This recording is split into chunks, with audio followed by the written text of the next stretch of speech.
All right, good evening. It's another episode of World Softball TV. After taking a 1-week leave of absence, we're back for this week's edition. And lots of people wonder, I've talked a lot about Ontario Slowpitch, but there definitely is more provinces in Canada and Slowpitch across North America that we definitely could chat about. And I'm going to go to the old well of some of my past contacts, me being from Western Canada. We're going to have Western Canada legend Dana Dirks from Prince Albert, Saskatchewan, on the show this week. Stay tuned, and we're going to have Dana join us here very shortly. And thank you for watching World Softball TV on Amateur Sports TV.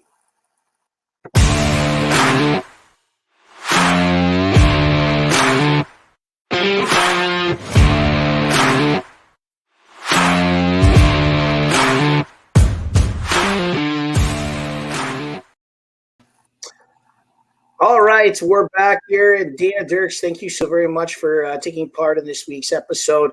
Not certain if you've had the opportunity to catch any of the past episodes, but we're enjoying ourselves here at World Softball TV, and excited to have an old friend of mine and somebody that I've probably known for probably close to 20 years now. Dana, thanks for coming on the show. Thanks for having me, Woody. Appreciate it.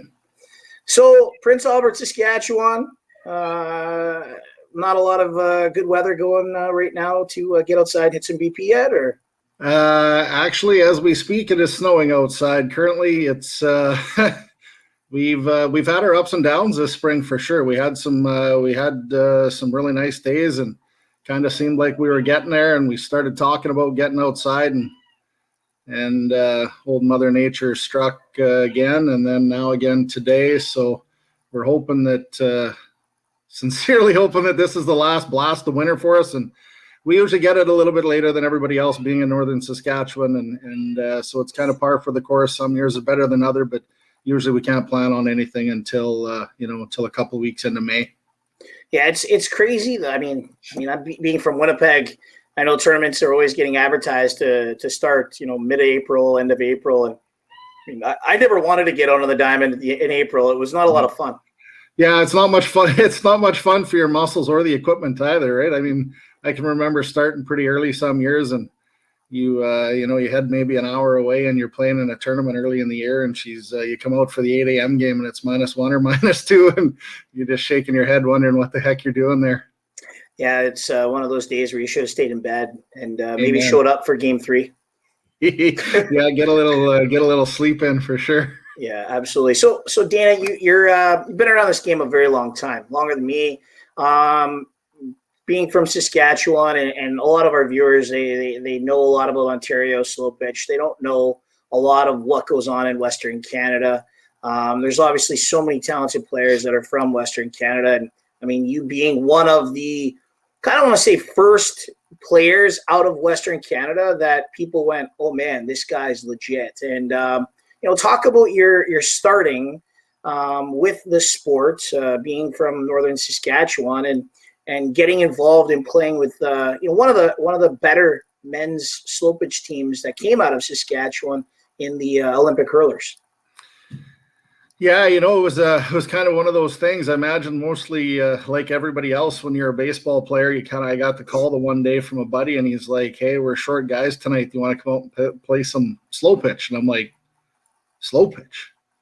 Isn't that what my dad plays, holding a beer on the baselines? Like, you're kidding me right now? Like, I'm a baseball player. I don't think this is for me." And I got he talked me into it, and obviously now I'm pretty thankful for that. So he talked me into it, and I went out, and I can remember coming out to, at the time here, it was called Burns Park, and Diamond 3, and walking up to the guys, and before my first at bat, I kind of looked, and I was like, "How big are these fences?" And they're like, "Oh, don't even worry about it, because nobody hits home runs here. Don't even worry about it. Just get some good contact and get on base." So I promptly went up and swung at the first pitch and hit a home run, and ended up hitting two home runs and 3 at bats in the game, and that was kind of how it ended up starting. I kind of started to obviously it's a little easier to enjoy when you have some success right off the bat, and that kind of progressed into playing the next year in a men's league here, and then we late at the end of that year kind of thing, we'd formed a team and kind of put 2 or 3 teams together from the city here and formed a team that was at that time called the Prince Albert Braves. And we did actually end up winning a men's BSPN championship with that team. And through playing in the province and stuff, obviously the Hurlers were the top team and they were the only team going to the men's A's. And I didn't even know it existed. At that time I had no clue. Obviously being a baseball guy, I didn't know it was even a thing to play any high level slow pitch. And so they'd arranged, they made contact with us and they'd arranged to come up to PA and they just wanted to play us 2-game double headers. So they brought their whole team up to Prince Albert and just wanted to play us on a Saturday afternoon kind of thing. So we arranged some umpires and they came up and, it was an interesting thing. And 1993 that was. And, the first game we played, I started off that game 4 for 4 with 4 home runs. And I can remember their pitcher at the time, Rick Malik, we called him Mongo. He looked over at the coach and said, well, I've tried high, I've tried low, I've tried inside, I've tried outside. How about I just put one down the middle and see if he can hit that out too? And sure enough, I did. And, so after we were done, I think, we put on a pretty good performance for a bunch of guys that were just kind of starting out and they kind of took notice. And after the games, they'd asked me if I would be interested in attending the men's A championships, which at that time was in Moncton, strangely enough. And it didn't end up working out. I'd said I could go, and then some things happened with their team and stuff, and it didn't work out for me to go that year.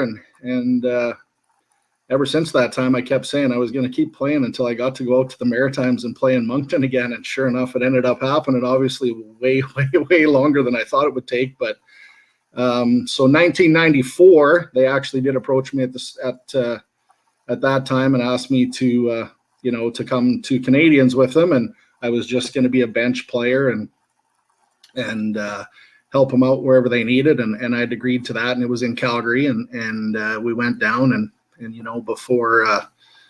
before that event, we'd had a pretty good run with our PA Braves team, and they happened to be there as well in Calgary. It was the SPN men's A and B were both in Calgary that year, and we had a really good performance with our Braves team, and we actually finished 3rd in the country in the men's B that year, and so that's when the Hurlers had made it official again and asked me to go to Canadians. And I went down with no expectations other than to help out as much as I could. And we had some practices down on the big fields, we'll call them in Calgary. Those were the 300s down at the bottom there. And we were playing the actual games up on the 275 pinwheel there.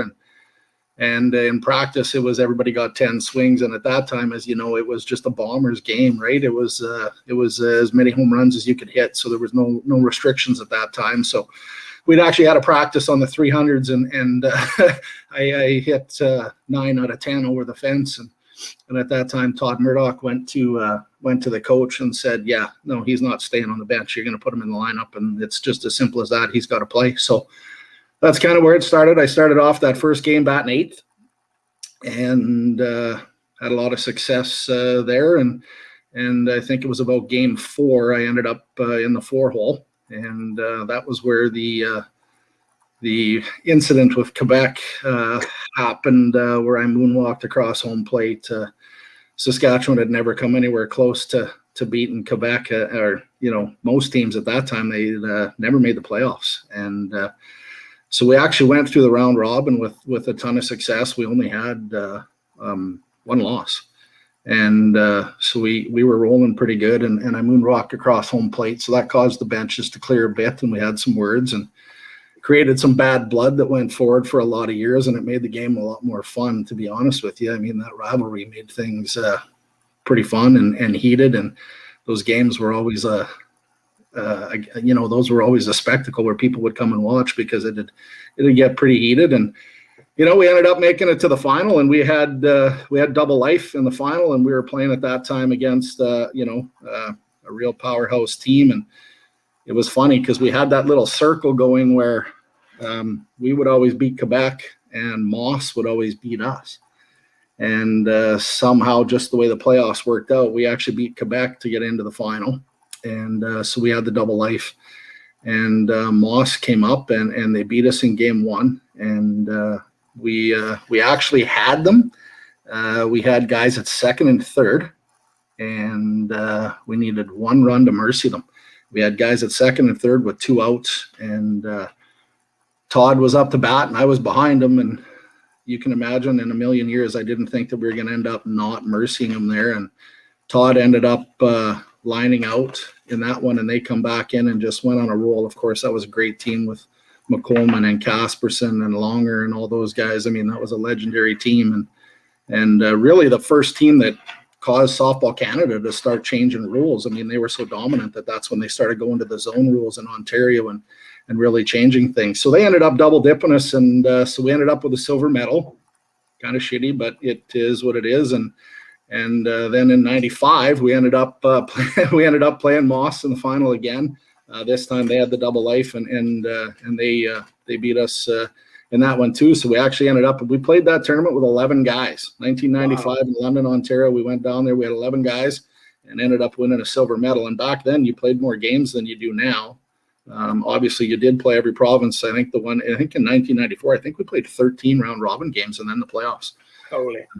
That was back when, Northwest Territories and everybody like that used to come. So it was an actual full round robin where you played everybody and then you went into the playoff brackets after that. So that's kind of how I got the start and how it worked out in the first few years. And then we went into a pretty dry spell for a lot of years after that. And it's, it's just so tough out here, as you know, being from Manitoba. It's tough out here to recruit some of the guys out of baseball and get them convinced that, that this slow pitch at a high level is really good. And it's tough to be able to compete with the big provinces. I mean, we've got a million people in our entire province, and in some situations, from me to one of the other players on the team, I got to drive just about 8 hours just to get to him.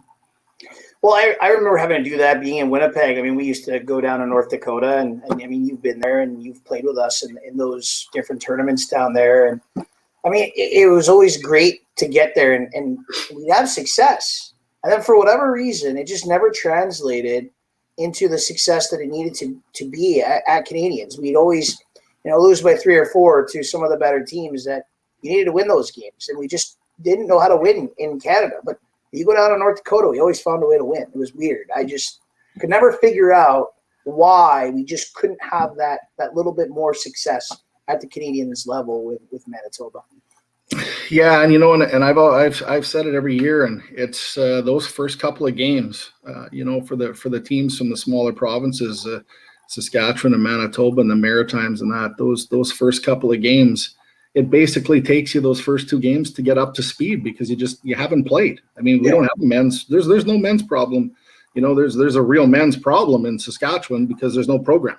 There's nothing for men's ball. That Manitoba, there's nothing. I mean, for me, when I was younger and really all the way through, I mean, I would work until 4 or 5 o'clock on a Friday and drive 8 hours to Calgary, play all day Saturday, play all day Sunday, drive 8 hours home, and go to work Monday morning just so that I could be ready to play at the higher levels when I got the call to travel out east or to the States or wherever it was, or play with whatever team. And it was a lot of work to be at the same level that those guys get to be at regularly because, if you look at some of the guys out in Ontario, I mean, look at Windsor. You could go play in the league there and you could take several of those teams, the Canadians in most years, and they're all going to make the playoffs. For sure. And that's your league, right? And we've got usually one team that's, that's kind of good. And in the last few years here, since we started up the Cubs team here, it's kind of developed a little bit in Saskatchewan where we've had some other teams form and make that jump and go to Canadians and kind of see how hard it is. And, so far, a couple of those teams, 1 year, and, not back for that second year because it's tough. It's tough to fundraise and everything out of this province and keep guys focused and ready to play at that level when you go out there and, game number 1's against the defending champs and you were just finished playing co-ed you just finished playing co-ed on a 260-foot fence for a weekend against, the grandpa and grandpa of the little small town you're playing in. Right. I mean, your first, I mean, this, your first 4 games of every tournament, it's like, oh boy, look at who we're playing here. Looking legitimately scared. They're wearing jeans. You don't want to hit it at them. Right. Like I've legitimately been scared at tournaments that I was going to kill somebody. Yeah. And it's, you don't want to, you're just trying to stay prepared and do the right thing and be ready to go when you're at that higher level. But, and a lot of times that comes across wrong, like you're an arsehole or whatever. And I'm not saying I'm not, because I am, but I mean, it's you're not trying to intentionally hurt anybody or anything, but you've got, we had a bigger bigger purpose. I was trying to be ready to play against the best there was, and to try to be one of those and compete with those guys. You just can't let your guard down and let that stuff affect you. So you got to put in way more work than those other teams do just to try and even be close to that level when that Canadians week starts. And usually for us and in Manitoba and here, pretty much all of July, there's nothing. And then you always take that risk. Do you want to go play SPN Nationals right before Canadians? We did it the one year, and that was right before Montreal or whatever. And I mean, that decimated us. We had 3 injuries at SPN Nationals, and you lose 3 players in a province like Saskatchewan that are starters. You can't replace those guys. We don't have the population base and enough high end players that you can afford to lose 1 guy, never mind 3 guys, and be able to compete against those high level teams and think you're going to have a chance at medaling. Talk about what happened. I mean, Olympic hurlers, you had 2 great years, right? And you talked earlier about how you only had 11 players go to London that year. Sounds like there was no system. Like there was no younger players maybe coming up to push some of those veteran players. Now, do you maybe look at that Olympic hurlers team as a team that didn't want to bring anybody in and was kind of keeping their reins on that men's A title instead of exposing it to more people? Do you think that they could have and should have done a better job of that? I think it was, I think there's a lot of both sides of that coin. I definitely there was definitely some players that were on that team that definitely weren't inviting to other guys coming on the team. I mean, that's why I didn't end up going to Canadians in 1993, right? There was a couple of guys that didn't want me there because they figured I would maybe take their spot. Right. And unfortunately, that's just sometimes how it works. And and on the flip side of that, we've got the same problems in Saskatchewan that Manitoba does, where when you get that team and you're going and you're kind of building something and you're trying to get something going. And I think a lot of it is the co-ed effect, where there's so many co-ed teams and that's kind of the thing. So everybody wants to be on those high-end co-ed teams, and they play in lots of co-ed tournaments, and they're trying to beat each other every weekend. And a lot of what happens is, and we've faced this even with the Cubs, you go down and you have some great success. We go to Whitehorse in our first year, and we were 2 innings away from double life in Whitehorse. We're 1 catch away from winning our first playoff game and getting into that top 4 or 5 section of the Canadians, and who knows what could happen. And those guys that are, those guys that were coming off the bench or maybe lost the starting job during the week and somebody else come in and kind of got the job done. There's just not enough guys that want to be that player that helps you win, but might not necessarily be the starter. The problem in our provinces has always been, if I'm not going to be the starter, I'd rather go play for the team that goes 0-10 or 1-9 and play every game than be on a team that goes 7-3 or 8-2 and might win a medal or playoff games or have some good success and only play 2 games and maybe come in off the bench, pinch run, pinch hit, whatever it is. We don't seem to have a lot of that here. And I think a lot of it has to do with the co-ed. I mean, you look at the teams in Ontario, man, there's guys on the bench there. I mean, Chatty Robinson. I mean, come on. I mean, that's the ultimate team guy right there. He could have been a starter anywhere. I mean, the guy hits the ball a ton. He's a great hitter, great guy, great teammate. And there he is, just sitting there waiting patiently for his 1 swing, getting the job done, doing what matters for the team, trying to get the wins. And there he is taking home all the medals, right? And we've never quite been able to pull that off, in either Saskatchewan or Manitoba. And it's really unfortunate because there's some talented people here, but some guys need that.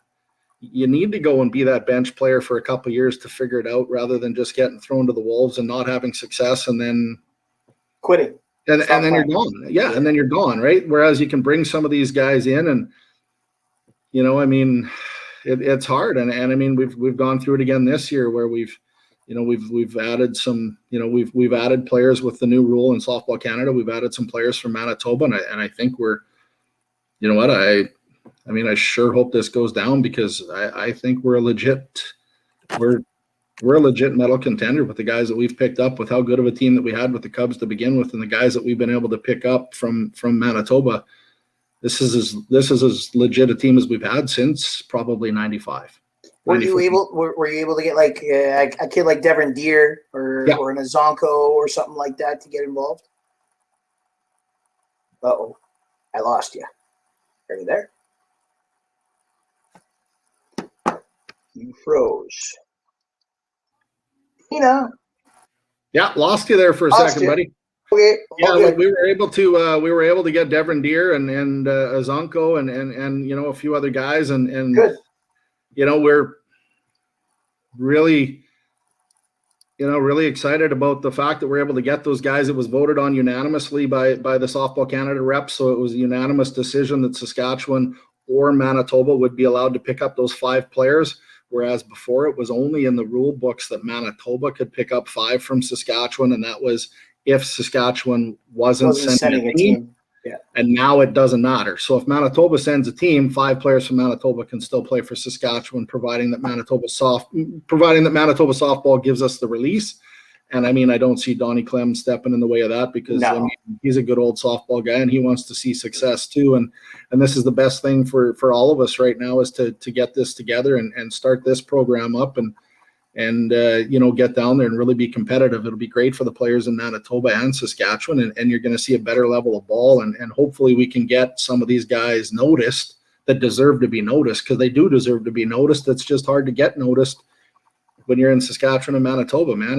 I got told that by a million teams down in the States back in the day. It's so expensive to bring you in. You've got to be so much better than everybody else, because getting to anywhere out of Saskatchewan is impossible. I mean, for me to go to Florida and play in Worlds like I've done a few times, it's $1,200-$1,300 flights. Well, these guys are used to paying $99 on Southwestern or something. Yeah. To get the players there, and all of a sudden there's a $1,200 ticket and a rental car and bats and all this other stuff that a guy gets, and it's like, frick, we can't bring that guy in. What are we doing here, right?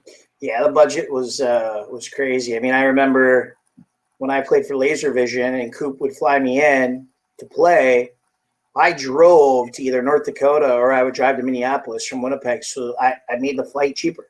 I made it cost effective for them to make it worthwhile, because they did bring it up. They're not going to fly me out of Winnipeg because it was too much money. And I mean, for me, that's the same thing I was doing. I would drive 10 hours to get to somewhere where you could actually fly cheaper. And I mean, you also got a family, and I mean, I got a job and a family and everything else. So it's not easy to always not work every Friday and every Monday, because you can't, some of these places in the States, you can't always get in and out of to Saskatoon and stuff like that, or to get home on time for work on Monday. So there's a lot of challenges there. And but the way the system is now, if we can get this going and hopefully Softball Canada doesn't have to follow the footsteps of Baseball Canada. I know they made the announcement where they've canceled all the championships for this year across Canada, and I hope we're not there with Softball Canada, so that we can actually get this going and get some of these guys looked at and recognized.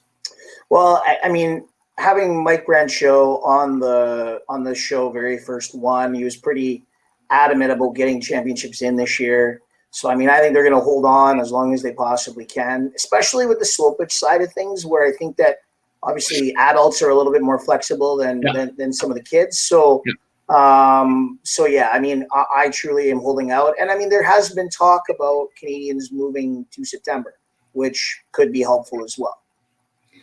Yeah, I mean, I think the biggest problem right now is that, I mean, if you look around all the different provinces, holy smoke, is there a lot of different rules out there, man. For sure. I mean, for us, we got players from Saskatchewan and Manitoba, and right now we're not even actually allowed to see each other. The guys from Manitoba can't even come to Saskatchewan, even if we're 6 feet apart, wearing masks, disinfected, in a bubble, whatever. They can't even come here. So it'd be pretty tough to get things rolling when, I mean, there's so many different rules out there amongst the different provinces. And man, I hope this sure starts to take and not just for softball, but for everything. I hope this starts to take a better turn soon, because I think everybody's definitely had enough. Oh, you and me both. I won't get into the politics of it. I'll just say I think everybody's had enough. That's for sure. At least you're not in Ontario where it's a gong show right now. Yeah. So, yeah. Anyways, let's talk about the eras, because you've been able to play in. I want to say you've been in 3 different eras in the sport. Personally, I think that you were in the original aluminum bat era. I think you got to be in the composite technology era, and then now you're in this era of whatever we want to call these stamp bats are. But let's talk about the different eras, because you mentioned moonwalking over home plate against Quebec, right? And in my first Canadians in 2001, Quebec wanted to kill me after they hit Gary Ellis and Gunner, and both of our pitchers were gone. And here's this 18-year-old kid going on the mound to pitch and getting ripped at, and I catch them and throw them out, and I laugh at them, and next thing you know, we got a brawl. So, I mean, let's talk about the testosterone of the game back in the day compared to now, because for me, after being a Canadian for the first time in 5 years, I truly believe that Canadians has turned into a little bit of a love fest. Yeah, it's certainly not the same as it was when I started playing. If we go back to the aluminum bat era, it was pretty consistent. At least once, twice, sometimes 3 times during the week. The benches would clear, and there was some interesting things going on during and after games from time to time. There wasn't necessarily a lot of love in the handshake lineup like there is today. And I think it's a lot in parcel to everything nowadays, right? I mean, I think social media and texting and all of that stuff has destroyed a lot of the parts of hockey and that as well, where, kids are all buddies now and they don't fight for the jobs anymore. They don't work as hard as they could. They won't take on that guy because he's a buddy from spring hockey or something, and they text and they're on social media together. And, we didn't have any of that stuff back then. And it was, and it was a totally different game too then. There was a lot more testosterone there, because it was, hey, I can hit it further than you, and I can hit it further than you more times. And there was a lot more of that now, where the games, definitely evolved. Yeah, so like I said, I can remember in 95 and 96, they had the men's A Canadians in London, and like I said, with East and Andrusiak was standing behind our bench, and I can remember we were on Diamond 1, and we're in the first base dugout, and he's standing there, and he's got a hockey bag full of bats, and at that time it was, I want to say, the C405 technology in the aluminum, and I went through 4 bats that game. And I mean, guys that play now have no idea how expensive it would have been to play for a regular guy back in those days. I legitimately at Canadians would go through anywhere from 13 to 17 bats in a week myself. It was ridiculous. And I would have never been able to afford to even think about playing if it wasn't for the fact that I had sponsorships with different companies and stuff. And I mean, you'd just be out there and you'd see guys out in the back with the mallets, and they'd be pounding on the aluminum bats and banging dents out of them and trying to get one more swing out of them. And the old ring that the umpires had, and if you had a little crease in your bat, they'd throw the bat out. And nowadays you're worried about totally different things. And I mean, the game was crazy. I can remember in that same year, we played BC. It was, I want to say it was high test. And the game took 2 days. So we were one of the later games on the back diamonds, and there was no lights at that time. I actually got pulled out of the game. And again, we had 11 guys, and coach just said to me in the 4th inning. So what we did is we'd play with 10, and our 11th guy was the extra pitcher. So we had 2 pitchers, and that was it, right? So he put in the other pitcher, and he's like, we'll just give you a rest.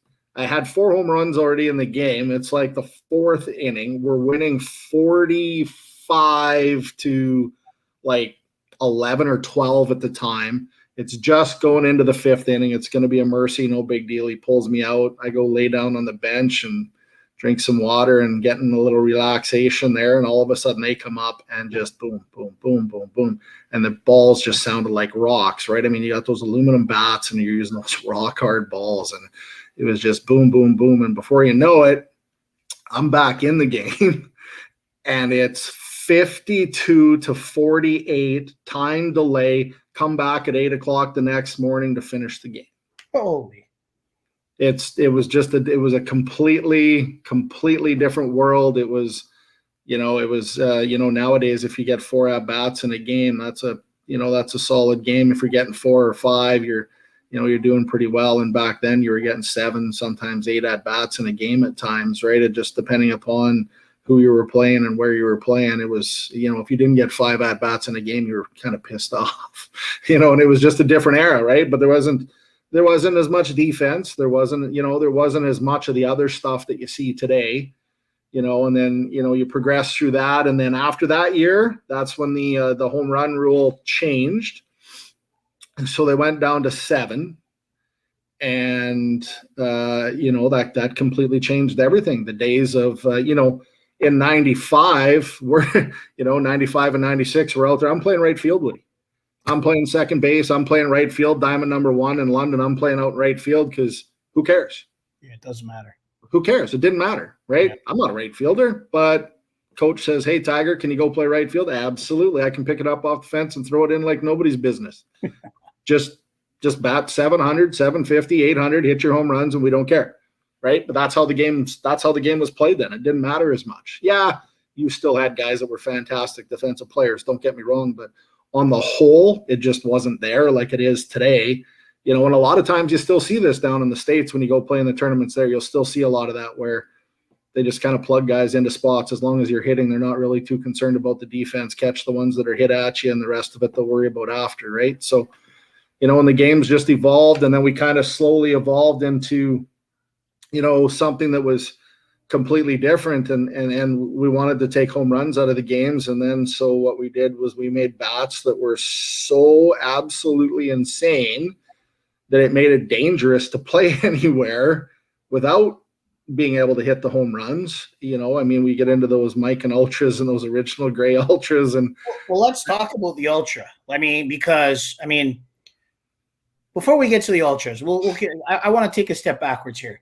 Let's talk about your first time ever meeting the person that connected us was Don Belial. How did you meet Don Belial? Let's get that figured out.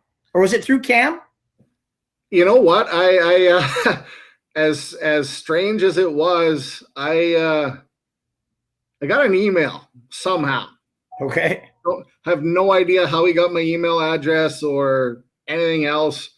Just kind of out of the blue, he'd sent an email, and you know what Donnie's like, right? He found guys no matter where they were, right? Like he's, like Phillips and those guys, right? He'd pull guys in Ontario didn't even know these players existed, and for sure, here you are all of a sudden at the PIF, and holy man, these guys can play, and nobody had ever heard of them or knew where they were from or anything. And yeah, so I just routinely got this email from him, and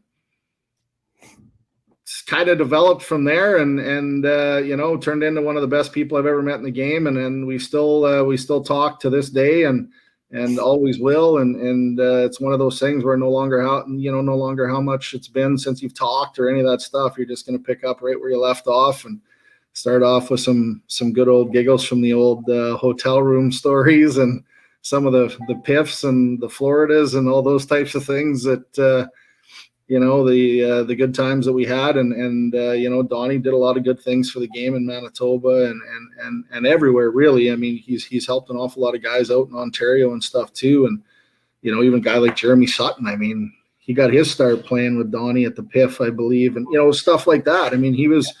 He was really good for that stuff, and then just finding guys. And we obviously had a really strong bond right off the bat. We're both extremely competitive, and he always says it's warriors that you got to take into battle with you, and you're always looking for similar type people so that you've got the right stuff that it takes to be competitive when it matters and get the job done and ultimately win. And he did everything for us to try and get us there, man. He did things that people just shouldn't have to do in order to get players there and teams there. And he's helped out so many guys, and there's not too many guys around that are willing to do that for anybody. That's for sure.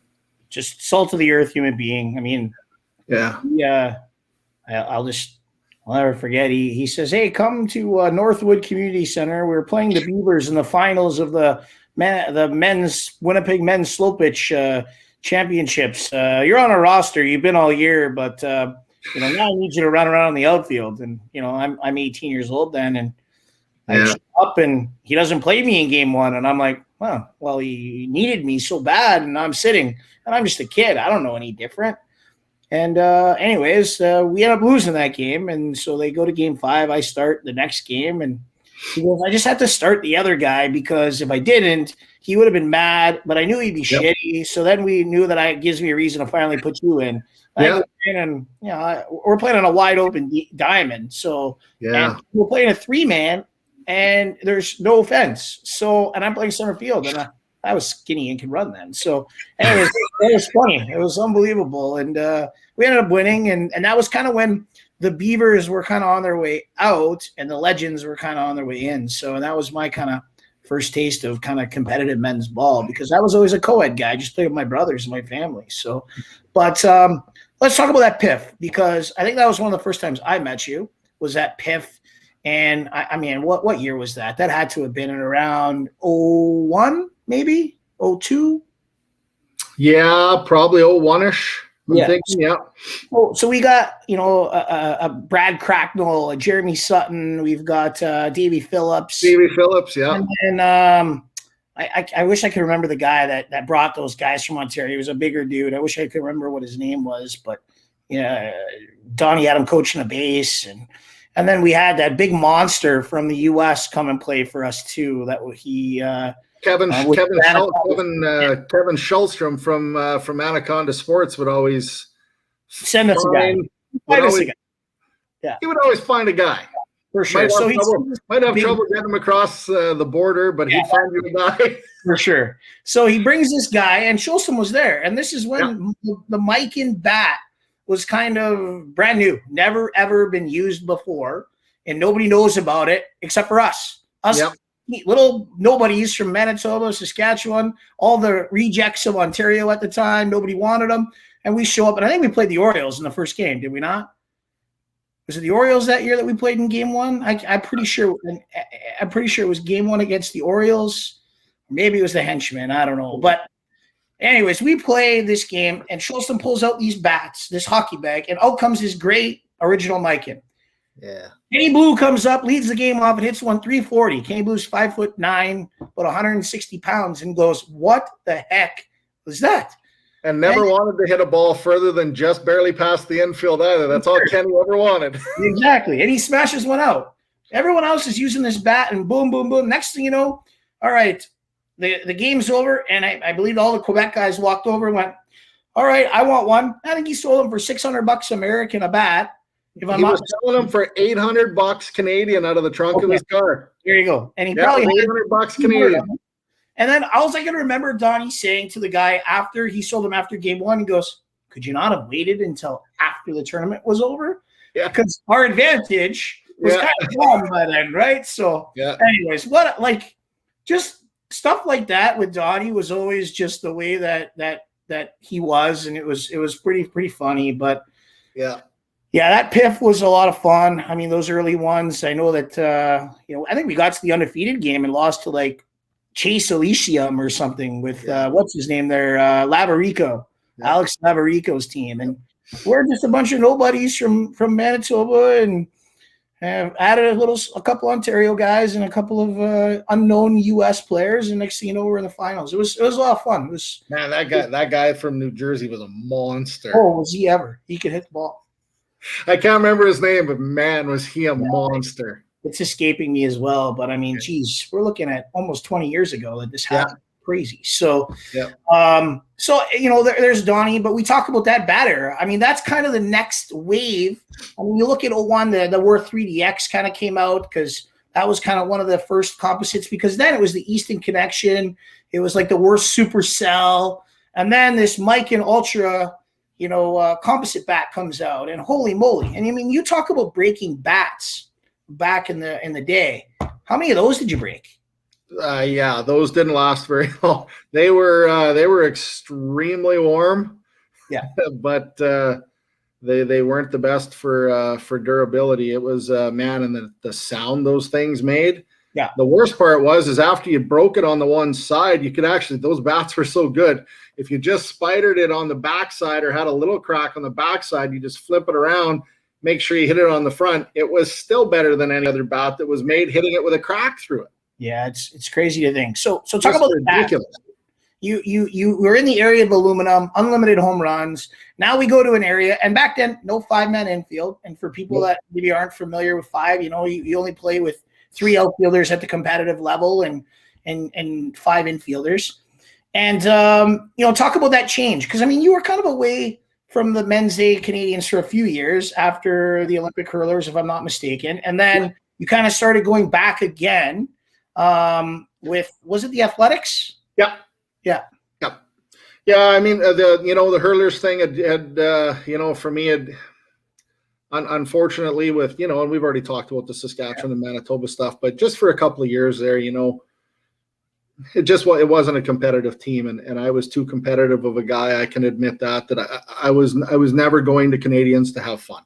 Right. That's just not me. If you want a holiday, I'll go to Mexico. I'll go somewhere. We'll drink and party and do whatever, but I'm not, when I go to Canadians, I'm there to win and to play to win. And if you want to have a holiday, take your wife and kids and go somewhere else, but don't come to Canadians with me, because that will be the worst week you've ever had if I'm the coach, because I'm not there for fun.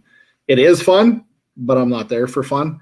And unfortunately, at that time, there was a couple of guys just bringing their buddies and this and that. And all of a sudden it was, I don't want to speak bad about anybody, but it just wasn't competitive enough for me to want to put in all the work that I put in to be ready to play there, to go there knowing that at best we were a bottom tier team. Yeah. And, so I kept playing and stuff. I just didn't play with them. And we had a lot of success with my local team here. Like I said, we won a Canadian championships with, an SPN and stuff with my local buddies here in men's B and stuff. And there were some solid competitive baseball players and turned into Slowpitch guys. And so, I kept playing and stuff, but it just wasn't there. And, and then they kind of went away, and then the Athletics kind of started to go, and, and we went, so I went with them and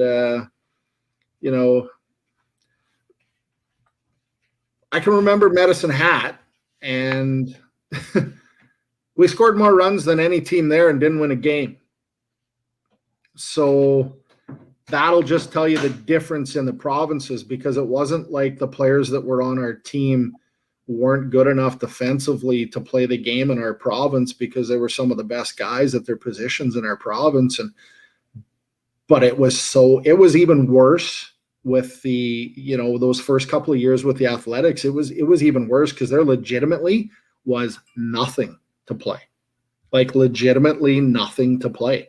They'd stopped all the preseason league. Like there was no more men's tournaments. They don't have playoffs in the league in Saskatoon anymore.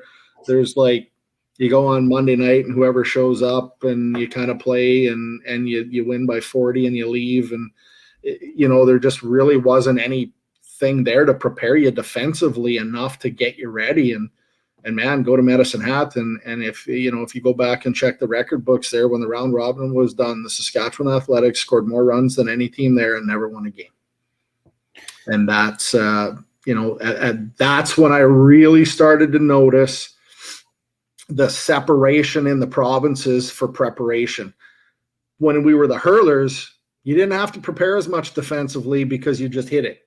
And as long as you worked on your hitting and as long as you could hit it, you were going to be fine. You just had to get there and hit it and hit it and hit it, and everything else would take care of itself. And through that transition of the years, and you come across to, to what it is now, that's not good enough. There's athletes playing this game now. There's guys that are fantastic defensively, and guys are coming out of high level baseball and college baseball and playing this game now. So that doesn't cut it anymore. You're not going to just go down there and think that you're going to win all the time just because you guys can hit. And that's not the way the game's played anymore. It's so much more precision to it than what there was before. And you really got to pick your spots, and you've got to be strong defensively. And, we saw that in Moncton. Man, it was, you couldn't afford to make an error, because if you made an error, if you give up 1 or 2 runs, that might've been enough to beat you. and that's how the game's changed. I mean, it's legitimately changed that much that, that 1 or 2 runs that you give up on errors and man, that'll kill you now. Whereas before, nobody really cared because you're going to score 35 or 40. I mean, with our hurler team, we were capable of scoring 40 or 50 every time we stepped on the field. Do you think that there's more athleticism in today's game compared to the game in the 2 different eras that you've played with? Without question. Yeah, without question. The game now, the athleticism, I mean, it's totally different. We're seeing the junior hockey players come out now and start to find some high level success in the game, and the baseball players are actually transitioning into the game. Like I said, you got guys that played semi-pro baseball and college baseball and all of that stuff now coming out to play. So it's hard to get people to understand what the high level of the game actually is, because they only see mom and dad in the outfield at their local rodeo tournament, or whatever it might be. Somebody's out there playing third base in cowboy boots and got the belt buckle on and all of that stuff, versus these guys are high level athletes that are playing the game now, and they're trained, they're conditioned, they're healthier, I mean, when I started playing, you weren't going to find anybody after the game sitting off to the side with a foam roller doing they were drinking beer. It was just that simple. In between games, you were going and having a couple of beer, and all this other stuff just didn't happen, right? Whereas now this is legit, right? Like, there's real athletes playing this game, and it's such a better game now to be around and watch how competitive it's become simply because of that. And you know what I mean? I know I always got pigeonholed as kind of being that guy that could just hit a home run and all of that stuff, but I'll tell you what, this game is much better to watch and much better to be a part of without all those home runs in the game. I think 7 is a little bit too low. If you wanted to, me to be really extremely honest at the level we're playing, I think 7's maybe a little bit low, but I'm a firm believer that it's made the game better and made everybody had to get better, because you couldn't just bombs away, and it's brought a lot more strategy into the game, where you gotta plan your spots and pick your spots and use the guys off the bench and in the right way. I can remember people thinking I was crazy in Whitehorse. I pulled the guy in the first inning and put somebody into pinch hit to hit a home run. We had the bases loaded. We're at our number 11 hitter. I pulled him and put in a guy. He hit he come in, he hit the grand slam. You put him back in. Why wouldn't you take your grand slam in the first inning? Why does it got to be the 7th? Yeah. And that guy's looking at me like, what the hell are you doing? You can get. We got 4 runs. That's the best you can get off a guy coming off your bench, right? So whether it's the first inning, the 7th inning, to me, didn't matter. I wanted the runs. It was the right time. And, I think strategy plays a much bigger part now, and defense definitely plays a much bigger part. And we see that. You see guys like, if you look at a Mello from Quebec, I mean, he can take over a game defensively with his play in there, and some of the outfielders that we've got running around out here, and a guy like Hunter Platten with that arm in the outfield. And, there's different things out there now than there was before. And that's not taken away from the fact that there were some great athletes that played the game back then too, but there weren't as many. Now there's a lot more, and everybody puts in a lot more work, and that, especially on the hitting side of the game, where it forced everybody to learn how to hit, because you couldn't just bang. So guys have really put in the time to hone their techniques and hitting from line to line, and and spraying the backside, because you got 3 infielders on the left side, and you know what I mean? Like, it's really changed the game, and the way you practice, the way you prepare, the way you play, and everything. And I think it's way better now than what it was then. Although I got to be honest, I mean, some of those games were pretty fun. I mean, hitting 7 home runs in a game doesn't happen all the time. That's a lot of crazy stuff, and it was a lot of fun for what it was at the time. But I definitely think the progression of the game has been fantastic. I mean, I hadn't played Canadians in 5 years. I go last year, and I watched some of these younger guys. And I mean, for a long time, I was always the younger guy on every team, and then all of a sudden, I'm not anymore. And it's kind of interesting, at 37 years old, and I'm just like, I realize that the effort that I put in back in the day and the lack of effort that I put in now, life is different. Back in the day, it's all I wanted to do was go hit softballs, right? But life changes. You have kids. Your priorities change. And that's the one thing that I noticed about last year in playing, competitive again is that, some of these young guys are just so good. And I was floored because it wasn't always that way. Generally, young guys that would come in, they weren't good.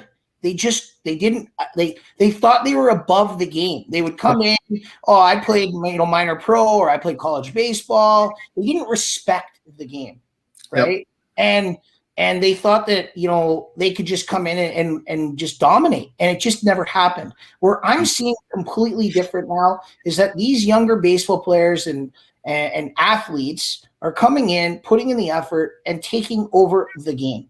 And they're the days of, and not to take anything away from you or any of the guys who bombed, but now those guys are kind of second fiddle. And it's not a bad thing, but oh my God, I just think that in terms of the era and the way the game has changed, it's a lot different when it comes to preparation. And, and that's who do you think is the innovator or the real, what do you think is the real reason behind people taking it to the next level and even more serious than, what it once was?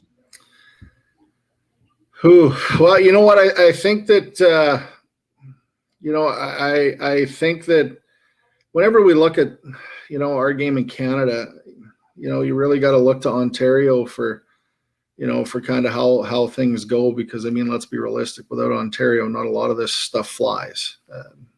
They've got the Super Series. They've got game in, game out, the better teams. They're there, and you take some of that stuff, and as we modernized with with the phones and stuff like that, I can remember having to sit at home and wait for Mark Turcotte to phone me on my landline and stretch the cable out as far as it goes so I could sit in my chair and talk to him, because he'd always phone and we'd talk for an hour and a half. And that was how you had to try to find guys back then, and how you communicated. And as the communications got better, and as the media stuff got better, because the game started getting some coverage. We started going to some tournaments where there was some TV coverage and this kind of stuff, and it kind of started catching on down in the States big time, and that always trickles back. And Ontario did some innovative things with some of their rules, and I think not everybody in Ontario is loved the idea, and I was never really for it to begin with. But I think when they went to the zones, I think that changed the game to the point where stuff kind of got back to being a little more competitive again, because everybody was pissed off at everybody else with these zone things, and there was always the talk boards and everything were just a rolling and going, and with the change in the rules, and Ontario was usually the driving force for the change in all the rules that we had, it changed the game to a point where you had to be more dedicated to it. You had to start. I can be pretty honest with you and say I didn't hit the gym too many times in my first 15 years in the game. I think we all know I was drinking beers and eating poutines and having heart surgeries. So, I wasn't hitting the gym too much in those years. And as the game changed, the guys going to the gym and lifting and going out and hitting completely differently. And I think some of those real athletic guys then all of a sudden take notice, because it's not the game their dad played with a beer in his hand on third base. It was all of a sudden you'd see people out there and they'd be going, what the hell are those guys doing? And it was actually made it seem a lot more legit. When you come from that baseball world or junior hockey world or whatever, you're used to a lot of structure and a lot of practice and everything's similar all the time.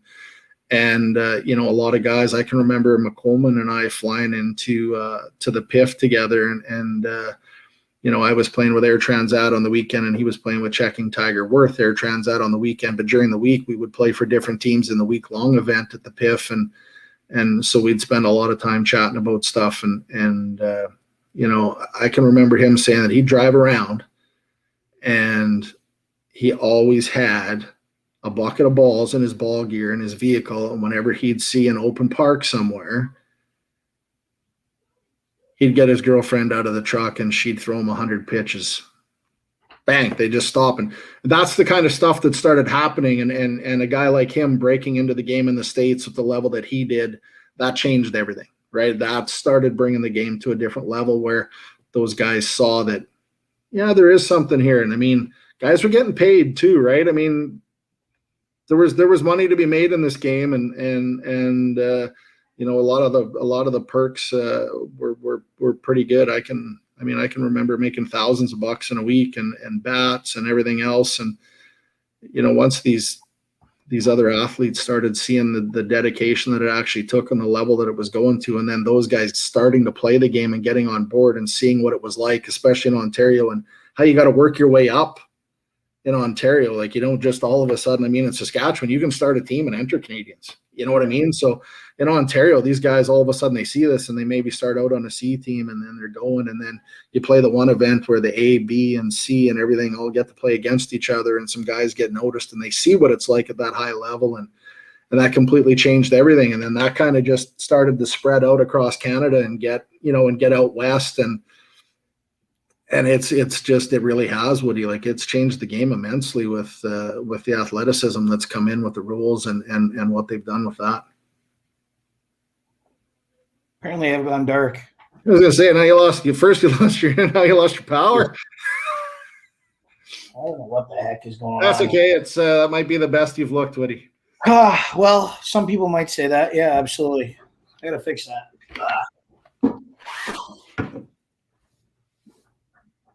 There we go. So, I mean, I look at curling, all right? And, I mean, you know, Sean Germain, one of the best outfielders that's ever played the game, played for Canada. He's married to a high-level curler, all right? And let's say, because I watch curling on TV, and I'll be honest with you, the strategy behind curling and the actual shot making is what makes me watch curling.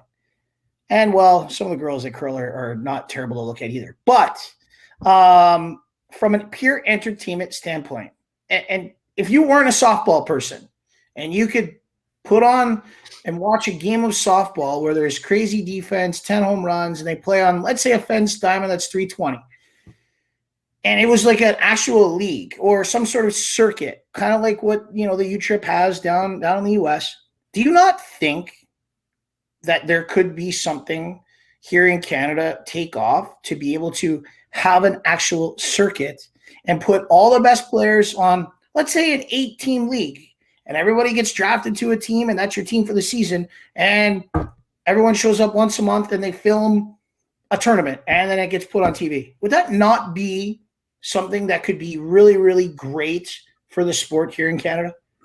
Oh, absolutely. I mean, and if you're doing it that way and you're spreading the players out, absolutely, because you're all of a sudden, I mean, it's always kind of been the thing where you got Manitoba and Saskatchewan and the Maritimes, and you kind of see them there, and there's a couple of guys on each one of those teams that are superstars, and you can see it and you know it, but they just don't ever get the recognition they deserve because they're on a team that's going 0-10 or 1-9, and the people that are picking these teams and recruiting guys and all of that stuff, they're not going to watch that team play. They're not, right? And I mean, that's just the way it is. So they, if you were doing something like that and it was a draft type thing where those guys get mixed in amongst the rest of the best, and when you brought the top 95 guys or whatever it is on 8 teams, or however you want to do it. I mean, look at the USSSA channel. They sell that now. You can't just watch events anymore, and they're making money on it. People are buying it. People complained, but they're all paying for it. 100%. You know what I mean? And it's a real thing, and I think you're right, and it would. And I mean, I hear from it now at Canadians. I hear from all these people. You getting text messages from back home. Man, I watched the game. It was like, what? Yeah. People are watching. People want to watch. Yeah. People like watching everyday people compete. Yes. Right? I like the curling aspect. Yeah, some of them are pro curlers and it's all they do. But there's so many curlers out there that are, a lawyer, or they've got a day job and they go and they compete. They work their day job, they practice, and then they go and compete in the bond spiels all across Canada. And they have great sponsorship that helps them do that. I truly believe that softball could be at that level It would just take the right group of people and the right group of like-minded people to piece it all together. And I'm not saying that it'd become a $1 billion business, because it wouldn't. And I mean, yeah, there would be some financial strains at the beginning and trying to logistically get everybody to one spot to film. But in terms of being able to film and make it competitive, there's no reason why it couldn't be successful. And have your once a month, the 8 teams get together and this is it. And you play league games for, I don't know, 8 weekends throughout the summer. And then you have your big grand championship. I think it would be amazing for all the best players. And then you play on your club team for all the other tournaments and Canadians, which is great. But you play in this Super League for the season. I don't know. When I win the Lotto Max tomorrow, I think that's the first thing I'll do. Amen to that. Yeah. And you know what I mean? One of the big things is, the tough selling point for that is always going to be, how do you convince the Ontario guys that they need to compete in that when they've already got the Super Series and all that other stuff without any travel? And, that's for us out here. Oh, man, we'd love to do it, right? I mean, like I said, I drive 8 hours after work on Friday and 8 hours back on Sunday night to make sure I'm home in time to get some sleep for work Monday and just carry on like nothing ever happened. So, I mean, for the people, for the people out here to travel and do it, it'd be fantastic. And I don't know anybody that I can think of that's at that level in Saskatchewan that wouldn't make that happen for themselves for sure. They definitely make it there. Well, I think that it would be something that down the road needs to happen.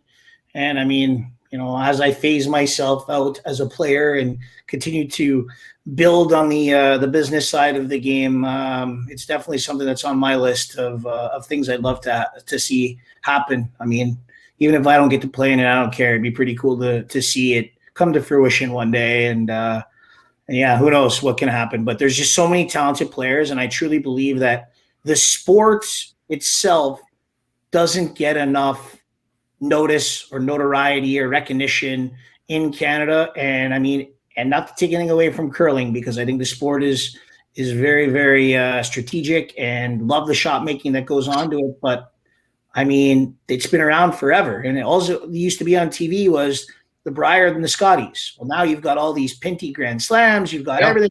Clearly, somebody took the sport of curling and created this amazing business. There's no reason why somebody that was like-minded with curling couldn't do the same thing for the sport of softball. So we need Ocho 8. Yeah, ESPN Ocho. Yeah, for sure. 100%. Yeah. But I mean, if poker could be on TV, if there's no reason, and hey, softball's been on TV before. I mean, the border battle, first two were on ESPN. Good viewerships. I mean, there's no reason why TSN or Sportsnet, who play some of the stupidest sports that go on, I mean, there's no reason why a Canadian brand of softball couldn't be on TV. So that's I mean, they used to do that at the PIF too, Woody. There was a few years at the PIF where they did that Canadian American division. Oh yes, and the winner of each side would play, and they would actually televise that game down there as well. And yeah, I mean, I'm with you. There's enough. People don't understand the money that rolls through this game, and it's absolutely millions and millions of dollars a year, and nobody's really been able to figure that out other than the actual. We'll say the alcoholic beverage companies have definitely capitalized on the market of slow pitch, that's for sure. But a lot of that was needed because there wasn't much else, right? I mean, the GMs of the world and the Fords of the world and all these, Pinties and all these other places, there definitely wasn't going to be the money where they were going to throw it out and all of a sudden, be a part of it. So, I mean, the beverage companies and stuff have been a huge part of it with a lot of sponsorship dollars and stuff. But I mean, what you're saying is something that I think could be like, I honestly think it could be actually really successful. There's something there, and there's enough people that would tune in to make it worthwhile for some sponsorship people to have their names attached to it for sure. Well, maybe that's something that we'll have to discuss off camera. Right on. We're kind of getting close to the end here. There's one topic that I wanted to touch base on with you, that just in terms of border battle stuff. I know years ago I used to have the radio show. I had you on there. You were pretty vocal about some of the border battle selection committees and this, that, and the other thing. And how come this player's on it and that player's on it? And you were always one of the more vocal ones about it. And you're not one to generally shy away when you have something on your mind. I mean, you got to have that experience being in charge of the Western Canada team. Talk about that experience. Talk about, the border battle in general, in your opinion, and, where you think it needs to go. Yeah, that show might not have gone perfectly, but that was a long time ago. We'll move on from that one and say that I'm much older and speak a little bit differently now than I did maybe then. But I'm still not shy to say what I got to say. But that experience, I guess, when I first got contacted about it, I kind of had a choice, and it was, you can either be the coach and be a part of it and the selection and everything else, or you can say no to us as being the coach, and we'll put your name into the hat for being a player. And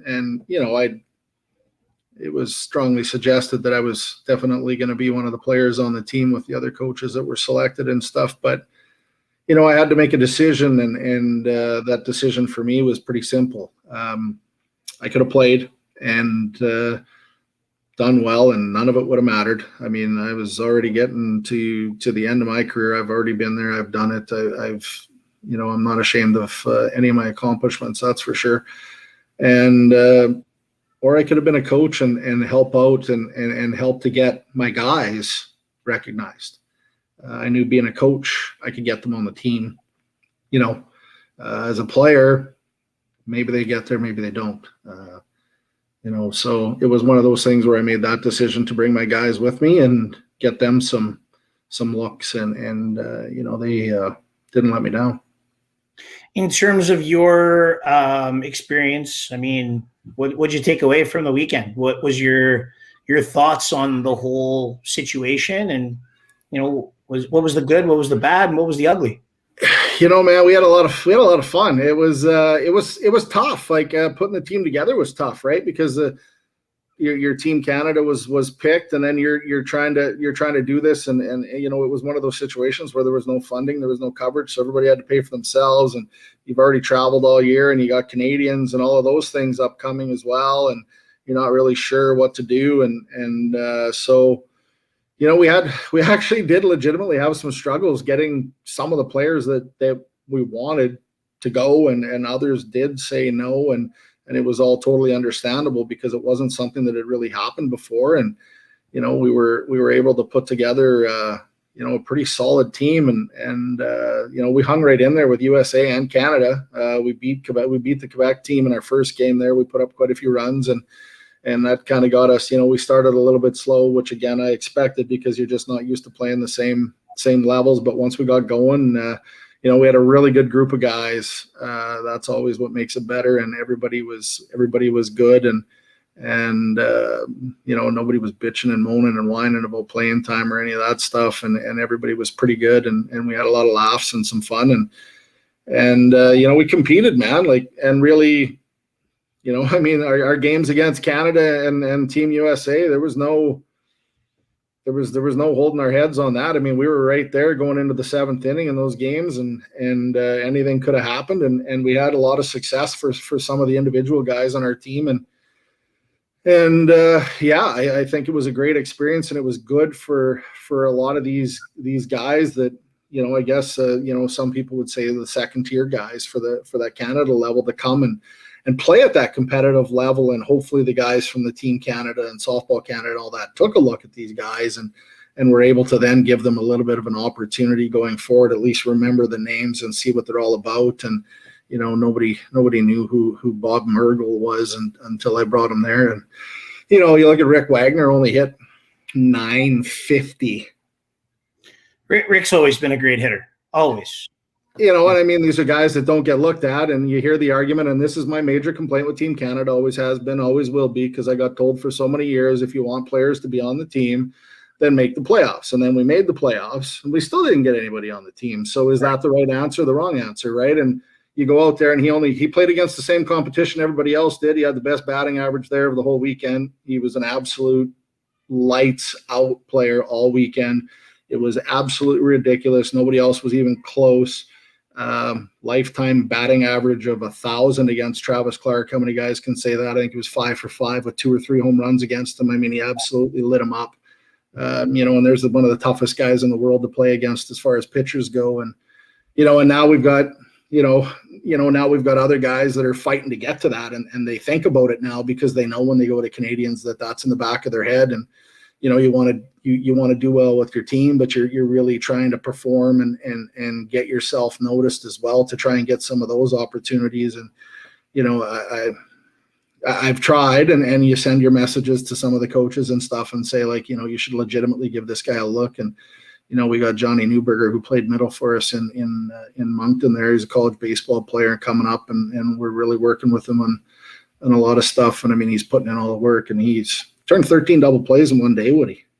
The guy's lights out on defense. I mean, there wasn't a better player on defense in that tournament. I've been around the game a long time, and I've watched a lot of the games there. I'm not one of the guys that plays and then leaves and goes home. I stick around the park. I watch the other teams. I see what everybody else is doing and trying to learn from, some of the other coaches and the moves that they're making as well. And I watched everybody there, and I mean, he absolutely dominated for us defensively in the middle. It's absolutely ridiculous what he was able to do for us defensively and just take away outs from people that he had no business doing. And that's what helped us win games. I mean, there we were, again, we were one catch or one hit going to overtime. We're one catch or one hit away from a double life. We would have had the double life.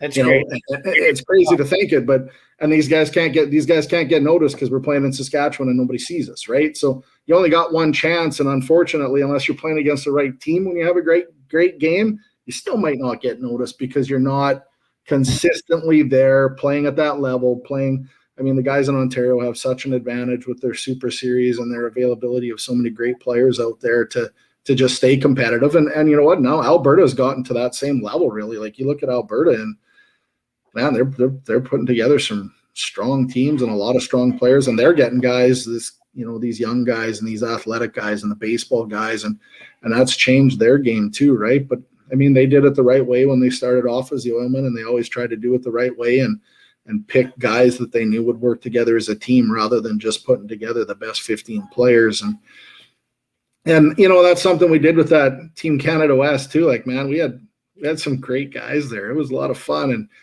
getting to be on the bench with Gallner and Andy Maynard. I mean, there's two beauties right there. I mean, it's that's what the game's all about, and getting those guys looked at and getting some of them noticed, and being there and letting them see what it actually takes to be that guy. Because you might see it on the internet, but it's a little bit different when you're there in person and you walk up and see some of those guys from Team USA, and they're 6'5" and 265 pounds of just absolute monster, and you kind of understand what you're up against and why you're maybe not getting that phone call. Well, I think that if anything, you're advocating for your guys, and that's what your job is. I know that's what my job's going to be down the road when maybe I'm involved with some younger players and help bringing them up. But advocating for your guys is something that you've always done, and it's great. If you could advocate for one guy, I mean, you mentioned, is it Johnny? Yeah. You mentioned him, but if there's anybody on your team right now that if you could get them on Team Canada and you think that they deserve a spot, who would it be?